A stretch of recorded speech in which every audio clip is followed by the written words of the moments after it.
Filipino. Yeah. It was cool to be your ethnicity. Yeah. So when I got into high school, it was like, okay, let me hover to over these guys over here. They all have the wooden spoon and fork on the wall just like me. You know? With you guys. So what school did you go to in Union City? So I went to Logan High School. Yeah, right? Logan High School. Do you know Paul? Paul Ski, yeah. You know, ask him. He's my nephew. Oh, really? Yes. No way. Yeah. So I grew up with Paul Ski, and we Yeah. went to middle school together. Right. I know him as Paul Ruma. Ruma, right. So I Then you know BJ Sugatan, Robert now. Actually, no. It sounds. It's his cousin. Okay. Okay. Yeah. He protected BJ. No That's way. probably why nobody knew. Yeah. Well, Polsky, we go way back too. Did you break dance? Come on, tell us. Yeah, of course, of course. I think that was like a staple. I want to see some moves. That was a staple, of growing up. I was gonna say either you're in the gang or you're hip hop dancers. Exactly, and when you're a part of everything, that's where you go. Where do I draw my lines? So I'm gonna bust Palsy out. I'm gonna bust him out. Did you hang out with 7-Eleven who then played Street Fighter? Of course, Paul. Remember, we used to walk the trail underneath the freeway over there, Dude, down to your house. Paul would go in there with one quarter and be there all day. Yep. For real? He was the guy, right? Yep. He was the guy to beat. There's a place down the street from the 7-Eleven called Keystone, and everybody used to go there because that was the only place that had 2 Street Fighter machines, and people would have their quarters all lined up. Paul was always at the front. Yeah. He's all who got me. Yeah, that explains a lot in reference to. Oh, there we go. Oh, sorry, folks. We are live here. We have a camera in front of you. Remember, folks, we are at Starbucks over at Grand Avenue in South San Francisco, and we do have live people just walking by. It's a good thing we don't edit anything. It lasted long because I was just like, oh, when's it gonna happen? Yeah, exactly. When's it gonna happen? You knew it was gonna happen, but when? At some point. That's pretty much it. Not if. Yeah. When. So Wow. Paulsky, and the reason why I say that because Paulsky, for whatever reason, has become a staple to Union City. In the community, yeah. Am I right? I mean, the Mighty Four. It's crazy, right? Yeah. I mean, it's like, and the funny is, I didn't realize that until I was in my 40s almost. Yeah. I go, what? Paulsky? Who's Paulsky? Yeah. Right? Yeah. Like you said, you knew him as Paul Ruma. Yeah, exactly. And I'm his uncle. Yeah. I go, he's where? He's in Africa? Yeah. He's in Germany? What? Brazil. Yeah, exactly. My And he's nephew's doing a what? yeah. He's breakdancing over Yeah. there? But again, because that community became what it is now, man. He was at the forefront of a lot of it. Yeah. Dude, and yeah. But and the thing that I love about him is that he never forgot where he came from. Mm-hmm. He constantly brings back Union City. Yes. You know what I mean? I mean, the mayor and all those people, that's Polsky. Yeah. Yep. We know exactly. him. Exactly. Certified as a teacher. They got him on that Rolodex. 100%. And I think there's a certain pride that comes out of growing up in Union City because we're so small, but yet everybody knew each other. Was Logan the only school? Because you asked everybody, like, Logan. Yep. Logan. Logan is the only high school in Union City. We had everybody went there. 3 middle schools, Right. and everybody ended up going to that high school. So this is one of the things too. If you went to one high school or one middle school, and you had something, personal between somebody at another middle school, eventually you would end up at the high school together, and you would have to face that person. So it was like either we're friends or we're gonna fight. Yeah. Which is it? And it was like, let's just be friends. Yeah. Dude, I'll tell you something really cool about Logan High School. What? The fucking marching bands. Oh yeah. They put so much money into God. that shit, right? I was just talking about that with my wife. Because we showed up at one of the other schools, like in Fremont, there's several schools, and we watched a band play, and we're like, that's cool. Right? And that's a high school band? Yeah. Oh, okay. Well, Dude, Logan. Keep going. And then when you hear Logan, it's like professional. They're always invited to like everywhere. Yes, the field shows and everything, and they literally sound like one unit. Yeah. Wow. Because Paul's sister, Tracy, Yes. my goddaughter, Oh wow. Yeah. every time. Oh yeah, I can't come over to you. Why? He goes, oh, we got band practice every freaking day. Really? Oh yeah. I mean, they're very serious about that department. Yeah, they performing arts at Logan. Actually, even athletics. You know, they're. The football team. Yeah. I still hear even the kids now, like they go, man, all the good athletes go there. Yeah. You know, and I'm like, oh really? Well then, punch that mountain up in the face. You know. Everybody has a plan until they get And punched you know in the the crazy face. part about that go. school? Yeah. All the parents got involved. Yeah. Really? That's amazing because a lot of times they're like, I don't know. And it's generational too. Yeah. I You mean, know? the fields were always full. Yeah. There's a game. Yeah. 100%. Everybody's there. Everybody's there. Yeah. And that was you know, again, like I have kids. I have a 19-year-old and a 19-year-old? Yes. You know, I got married at 22. Right. We had our first kid at 20. I was about 24 years old, and you know, you look at that now because like I look at my son now. He's 19. I'm like, dude, you are not even close to what I was already thinking about at that age. You know? He played football, right? Yeah, he did play football for Chabot College. He was actually had aspirations to play at a higher level at D1, but you know, he showed me his maturity, you know, and he said, Dad, I'm gonna quit football so I can focus on my degree. Wow. And I was like, you're breaking my heart right now, but because you said that, you had a plan. Yeah. Do you have there's a tear in the eye going, oh, my boy's growing. You know it was a girl. It wasn't even a degree. Oh my God. You know, that's the thing. And when he said that, I was like, dude, what the hell? My daughter's gonna stay home and take care of me. She's gonna push my wheelchair around. You know, my son, you go. You send money. Send money. Send money back. Don't forget the retirement home. Yeah, exactly. Oh my God. I always tell that to my daughter too. I said, you don't have to go to college. You could just comb my hair when I Koya's gonna do it. Koya's gonna do it. You're okay. Totally. It's too funny. That's life, you know. And going back to like generational. Oh yeah. Generational is when you're from Union City, and I think this goes for anywhere. Like even here in San Francisco, when you're from San Francisco, and you've been in San Francisco, and you raise your kids in San Francisco, they start to pick up those loyalties, those things about, and that's how we feel about Union City. You know, it's like. But I'll tell you what, though, San Francisco, not so much. Too many. I mean, I grew up here, and I've been here, and I'm staying here. Yeah. But when you look around, there's no loyalty to anything here. It's tough to have that. Yeah. You know, I think the only people that do that is probably Washington High School. Yeah. And Lowell, because they got the freaking money. Yeah. You know, I mean, they're very, you know, right? But all the other schools, not so much. Interesting. You know, everybody moves out. Yeah, that's true. As quickly as they can, they try try to move out.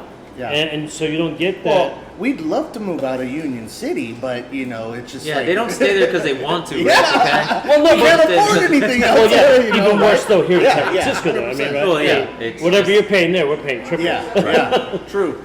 You know, just to have a toilet in your house is an extra $5,000, right? Exactly. Oh, you said you wanted a toilet? Oh, man. that That's works? not this house. We gotta go.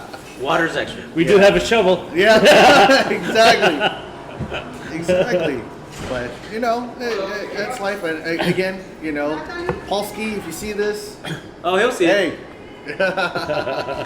We should be watching, right? You know, to tell you the truth, he was one of the guys who told me to go look you out. Oh, Look out. really? That's why we've been looking for you. no way. Yeah, so Awesome. I knew you were a little bit of For 2 background. years. Yeah, So, nice. Yeah, Yeah. Paul, we go way back. Actually, there was a time, and I'll tell you this story. He'll probably remember this. We were messing around just after school, and I had this, you know, I was like, I was already like martial arts, and I was already fighting every weekend. And him and another friend, you know, I gave him this little knife. And they pulled this little knife out on me, and it was all jokes, right? Oh, what would you do if this happened, right? And I said, boom! And I just started throwing punches everywhere, and from that point on, it was like, all right, you guys are cool. You know? Because it was all jokes after, you know? It was fun, and believe me, those were the days. Those. So were the days. you know Froylan too, then. Froylan Velasquez, yeah. Actually, he was in that same situation. It was him, Froylan Velasquez, and then Francisco Smith. Yeah. And then we were all in the yard. June. Yeah. U.S. Marine right there. Oh, dude, he's a badass. He's scary now. Yeah. I remember when he was a little kid, snot nose. Oh, now I'm like, okay, I won't mess with you. Yeah, exactly. You're good. I look at his mustache now and I go, that's a Marine mustache. Yeah, that's a Marine mustache. I won't mess with you. Because I remember when they were all that small. Yeah. I mean, June, Froylan, they were all these, Yeah. I never thought Froylan was going to get that big. I was yeah. He was Froylan, right? And you see him now like, oh shit. Yeah, exactly. And he's flying a helicopter now. Yep. And everything. Yeah. I thought it was Polynesian. Yeah. Man, they've all been doing great, and I think they represent our childhood, our youth in Union City. The whole community. To know that hey, we all had our days. We all had our days when we did something stupid that we not necessarily regret. We learned from. No. Oh yeah. To see Paul where he's at now to where he was back then. Huge. Yeah. High school dropout, blah blah blah. Yeah. Exactly. You know what I'm saying? That's And then what to I'm be saying. where he's at. Yeah. I mean, Dude, I'm so yeah. proud of this kid. Yeah. 100%. He's got his books coming out. Yeah. Oh, he has. He's already written them. He's been notating them. Yeah, they've been doing the proofreading and stuff, right? So it's coming out. Nice. Be sure to buy it. Yeah, for But, sure. Paul, see that? I got you. Ah. Buy at least 10 copies. Pass them. There you go. Pass them out as Christmas Go back to gifts. Union City. Yeah. I've actually had friends in Hawaii, in the Philippines that that were into dancing, and I said, hey, you guys hear of the Mighty Four? And they were like, yeah, we know Mighty Four. And I said, well, I grew up with that guy. And they're like, oh, really? I'm like, Instant credibility. Yeah. wow, look at that. All I got to do is say your name. But yeah, It's funny. I used to not believe him. Yeah. He goes, I would walk in Harlem in the bed, and I'd be by myself, and I'd just walking. Yeah. Nobody would bother me. He goes, bullshit. And next thing you know, he's like, yeah, he really does. He's in the Bronx. He even took Robert with him as his videographer. Wow. I mean, he was. Yeah. Because you don't believe half the shit your nephews, Yeah, these of little course. kids tell you, Yeah. and then you hear about it, Yeah. and then you see it, and you're like, holy shit, this Yeah. guy's not, he's actually telling the truth. I'm like, 100%. and that really made me like a proud uncle. Yeah. So then we got him in the class and we started beating up on him. Right, it's kind of like here in San Francisco Bay Area, Kubert, DJ Kubert. Oh, we're gonna DJ see him on the Kubert. 23rd. Oh man, I'm telling you, I remember, back in the day when only a small knit community knew who Kubert was. Yeah. Right. And he went to Jefferson. I think he went to Jefferson, or he went to. Dude, let's get him on the show. Or I forgot what school he went to, but then like running into people and they're going, "Oh, Kubert? You mean whatever his real name was?" Yeah. And I was like, "You know him by his name?" You know his real name? I didn't even know he had a real name. Yeah. I thought he was born DJ Kubert. Yeah, exactly. But to hear, even Shortcut coming out of the other day, seeing them on the Gap commercial, I'm like, dude, that's big. That's huge, Yeah. But It's funny because, and the reason why we're going to see Kubert is they have this thing in San Francisco. There's a plug for you guys. We are Bruce Lee. We are Bruce Lee in San Francisco. Okay. We're going now. We actually have an extra pass. Nice. There we go. Oh, There hey. you go. Well, when is this? The 23rd. 23rd. Saturday. Is it at the museum? Yeah. At the I think we're gonna be there already. Right? You're already Yeah. there. So okay. you save your pass for For somebody else? Yeah. But Who look we out for could the sell. shirt. We'll do it. We're trying to get $1,000 for. We're gonna. Oh, there we go again. Hey, this is only our second. Only two out of how many people? Two out of how walking many? in. And we've been here for almost an hour. We're doing good. Fuck yeah. We've been here for an hour. But yeah, we're going to be doing that because our show has gotten the recognition of now having our shows in the museum. Nice. Okay. So we actually interviewed people who knew Bruce Lee Nice. on Good, the personal good, yeah. level. I mean, Yeah. we've just gotten real lucky. And they're That's like, crazy. oh, can you guys, Yeah. you guys, here you go. Can Yeah. we have those? And That's we're crazy. like, sure. Yeah. So they're like, here's some passes. You guys have press passes. Cool, we got extras. Nice. Yeah. I'll be there. I'm gonna bring my wife and kids, showing them a little bit of what I like.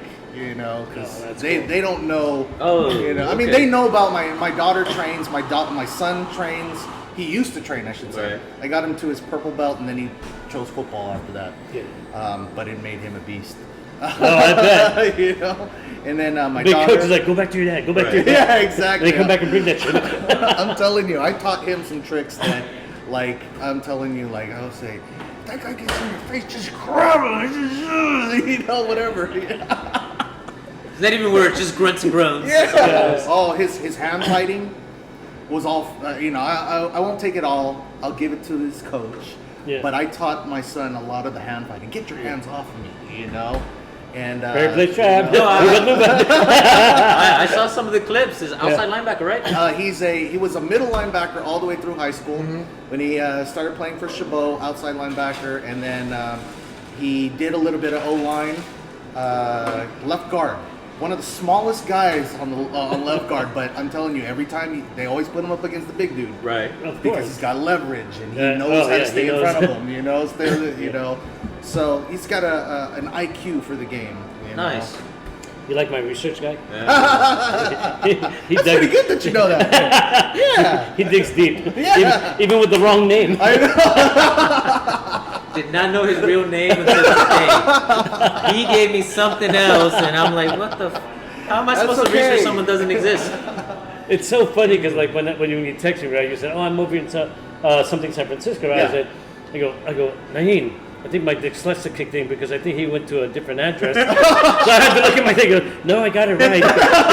He's just lost. GPS said you're here. Yeah. Because a lot, I had dyslexia. Okay. Yeah. So every once in a while, I'll reverse my numbers. Yeah. So sometimes we'll have some, you know. 783. Are you sure it wasn't 783 or? Yeah, he tells me to punch him with the right, so I give him a left just to fuck with him.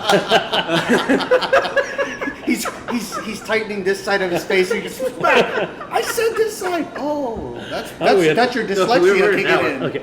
So hey, would you do us the honor, as you know, we have a lot of our guests come in here and we have them do demos. Yes. Are we good for that? Sure. Good. We're gonna fight in the back kitchen here. Yeah, Okay. on top No. of the All table. right, let's go. Folks, we're gonna be right back. We're gonna gonna head over reset. to the gym. Yes. Okay. We'll be at Physique Magnifique 87? 87. Not 78. So, 387 Grand Avenue. We'll be right back. Stay tuned. Nice. All right, guys. Hey, we're back with Color Conversation with this Ronnie Fontillas. Fontillas. Fontillas. Fontillas. And as you know, if you turn our back on, we're back here over Physique Magnifique at 387 Grand Avenue in South San Francisco. Don't forget to check us out. Come on by. We will love to play with you guys. Then also, coming up in the near future, on April 23, we have the We Are Bruce Lee. Oh crap, my mind blanked on that. It's like April 23. What's going on that day? Jesus Christ. Folks, if you like Bruce Lee and you've always wanted to know what that was all about, go to the museum at 965 Clay Street in San Francisco, Chinatown. I don't know why he was looking at me. I had no idea what the address was. He doesn't pay attention to such details. You drove, so I didn't care. So, folks, I'm going to turn this over to these guys. You guys have fun. Awesome. Yeah, what are we doing? Okay, so I don't know. What are we doing? I know. Well, because you said you do Balintawak? Balintawak and I do Kajikembo. Yes. Yeah, let's stay away from that because I don't have a cup. Yeah. So we'll go with Balintawak. Well, either way, I think the translation goes both ways. See, I wanna see how that works. So one of the things that I like to do is like just make sure that when I'm working my Balintawak, that I'm also, you know, I have my there is a rhythm that we follow in a sense where, you know, this is how we're trained fundamentally, right? Okay. Fundamentally, more what do you call that? The basics, the curriculum. Sorry, Okay. right? The curriculum, and then I now have to kind of open up and kind of go, okay, where can my Kaju fit in here, right? And I think that is one of the big things that, you know, a lot of people are doing nowadays. Like, okay, is it the same movement or do I have to modify a movement, right? And Instead of just boxing it, oh, I'm doing this now, yes, I'm doing this later. exactly. And I think that is what we want to get away from. Right. I'm doing Balintawak and I'm only doing Balintawak, right? Because even your stance changes. Yes, stance changes, and then when I go into Kaju, I'm back in a fighter stance, right? And so one of the big things that like I like to do with my students is like I'll put my stick on the outside of their shoulder, and this represents a head hit. Okay. Right? I'll put it here just so that way you can get your fundamentals. But then I deliver it this way when it's real. Okay. Once they start to learn, okay, move out of the way, move out of the way, move out of the way. Now it's second nature. Move out of the way. Okay. One of the things, like for instance here. Go ahead. Okay. Here, this is our beginning stance in Balintawak. Okay. In Balintawak, I'm blocking and I'm striking. It's a defense and a counter. Right. Ooh, Okay. let's switch it so Yes. you can see on the side. So again, it's a defense Uh-huh. and a counter. Defense, counter. Okay. If this